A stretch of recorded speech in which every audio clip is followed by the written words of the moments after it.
Woodman Arms 50 caliber muzzleloader and Dexter knife versus Backyard Hog. William Hovey Smith, 2017.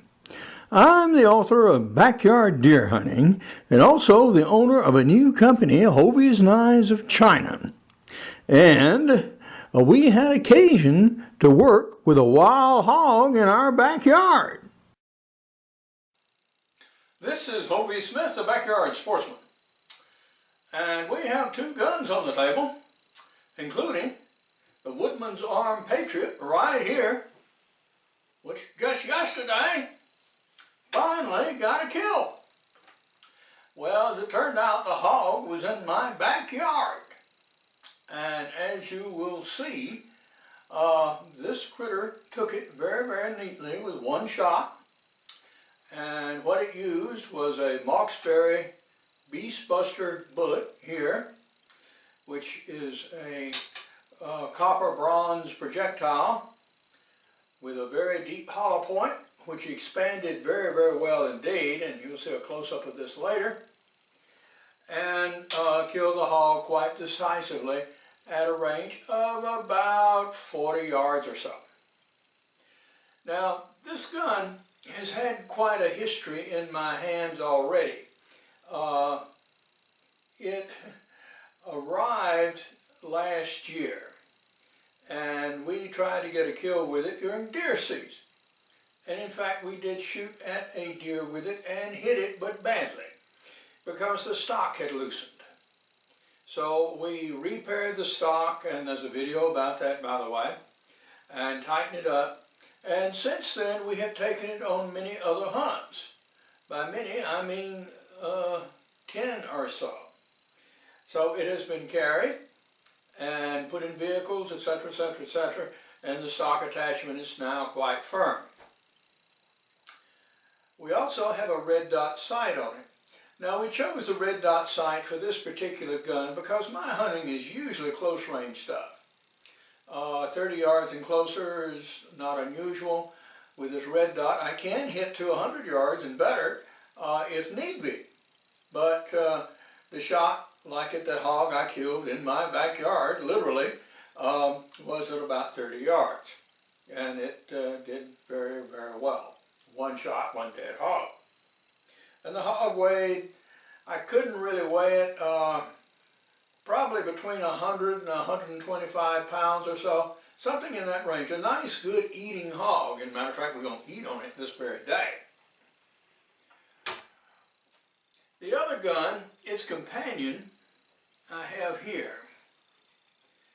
Now, whereas this was loaded with Blackhorn 209 and 90 grains of powder, this also was loaded with 90 grains of powder, but 90 grains of old Einsford FFG. And also uses a number 11 cap in this out-of-line ignition system. This gun is approximately a pound heavier as it sits than this one. I also had to do a repair on it. This fore-end was split, and so I repaired it by making a new fore-end cap with metal arms that come down to about in here to glue and tie the whole thing together so we could return this gun to service. And so we have, and it shoots very, very well indeed, and it is in fact still loaded up. Also, as you saw in the video when I cleaned the hog, we used this Dexter boning knife. And this knife was equipped with a plastic handle and only one pin. And consequently, when I started working on it, the knife blade wanted to pivot around this pin and actually threatened to break out of the grips. Although this rosewood is pretty tough stuff, and it held it. So what we're going to do is we have now removed the scales. And we're going to repair this by making an indent here. So we can embed another pin deep in the scales itself and stop this rotating motion upward, and also bond here on the grips with some liquid steel. So between those two modifications, that should solve this problem and enable me to recover my scales and all the work I've done with them. So that's what we're going to be about. So I've got one gun to clean and this knife to repair. So the common thing that links all these three instruments together is, we had to work on them some. Not unusual in muzzleloading hunting. You have to do something with your instruments to get them to function properly. And so, we're going to start working on our knives, and we have a gun to clean and put away. To give you now a closer look at some of the peculiarities, this is the expanded bullet. Yeah, this bullet really did expand very, very well. And it penetrated approximately 30 inches. So it did a devastating job on that hog. And here it is in its unexpanded state, showing that very deep milled hollow point. And this is a saboted projectile, and this is its sabot. 4 charges in the neighborhood of 100 grains or so. And here is how I carry my extra charges and primers in the field, and a close-up of the inletting job I had done on the grips that I'm now in the process of taking the old glue from and reworking these, and we will see more about that in just a second.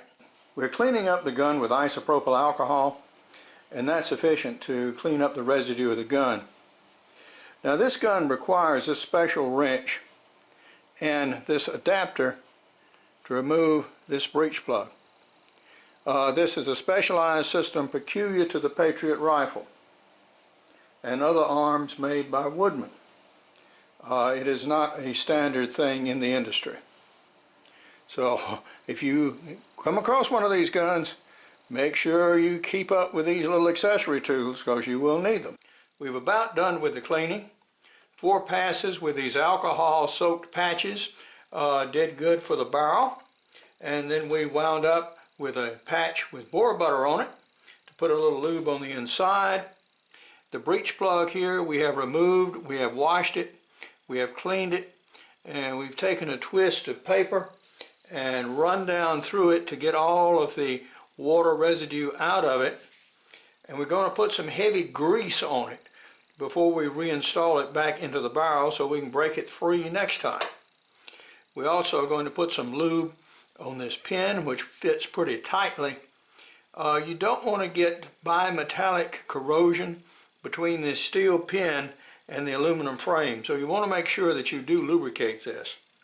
And we're going to clean up the breech face here a little bit, which don't require much, and then we'll be done. I'm very nearly ready to put the pin in now.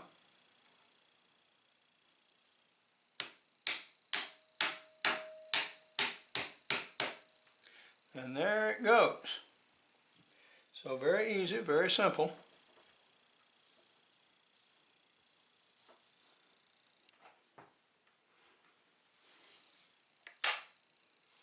And now we have one clean Patriot rifle, almost ready to put away. I'm going to remove the battery from this sight and put the cover on it, and then that will finish it. For those interested in the nitty-gritty of this load on the Patriot rifle, what I was using was 90 grains of Blackhorn 209, the 250 grain Moxbury Beastbuster bullet, and this chronographs at about 1750 feet per second and yields about 1,600 foot-pounds of muzzle energy. So this is a fine load for medium-sized beasties at close range. No doubt about that, which is what I intend to use this rifle for. You can load this rifle up to 150 grains of powder, but in this lightweight rifle, I certainly don't recommend it. I mean, you'll beat yourself to death with it. If you're hunting close range cover like I do, where this lightweight rifle really shines, yeah, this load will kill your beasties all day and do very, very well. So resist the temptation to overload this gun. And now we're going to rebuild the Dexter boning knife. What we're going to do is use this liquid steel, this quick weld here, and bed the tang with it. We have already notched the blade, as you see. So that's where the pin will go to keep it from moving. With a hardener and weld in about equal measure. And mix.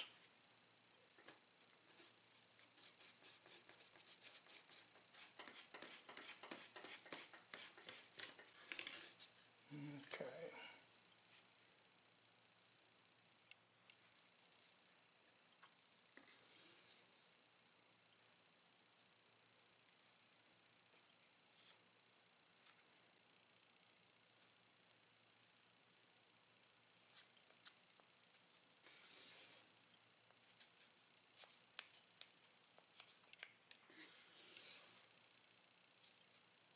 See if we can set some pins.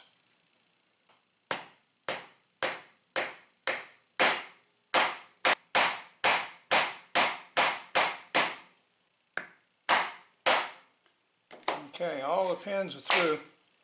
Clamp up and leave that set.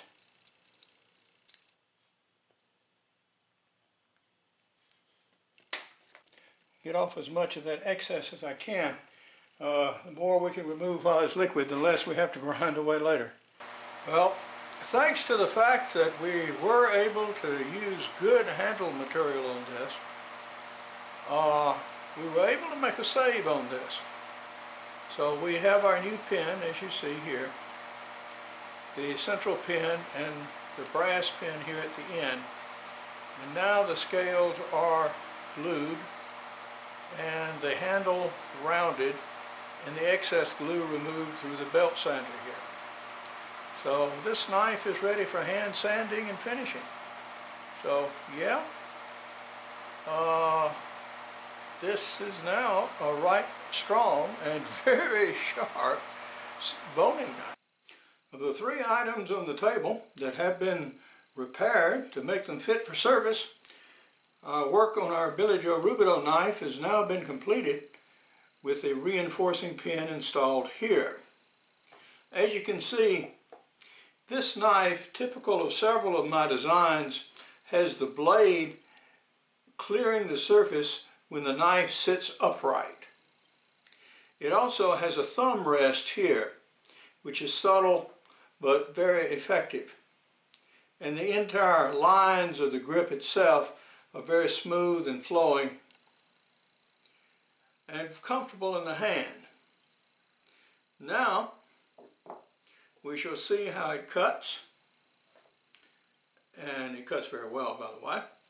And this is the hog back strap that we have grilled. There's a tendon on the bottom, which is the reason it doesn't want to cut free quite as easily as one might think. There we go. It is now demonstrated that it will indeed cut. So we have finished our work, except for putting a coat of polyurethane on it, which we'll do now. For now, this is Hovey Smith, reminding you to hunt what you eat and eat what you hunt. Be legal, be ethical, be safe. Goodbye, God bless, and see you next time. Here is the logo of our new company, Hovey's Knives of China. And here's a look at some of the knives that we have based on ancient patterns from China and other world cultures. Besides backyard deer hunting, I have other prize-winning books, including crossbow hunting, extreme muzzleloading, and practical bow fishing. I found the Woodman's Arms 50 caliber rifle to be a fine, lightweight hunting gun that worked best with loads of about 100 grains of powder and a 300 grain bullet. For more information on Woodman Arms, you can go to www.woodmanarms.com. For more information on my books, blogs, and more than 625 videos, you can go to www.hoveysmith.com.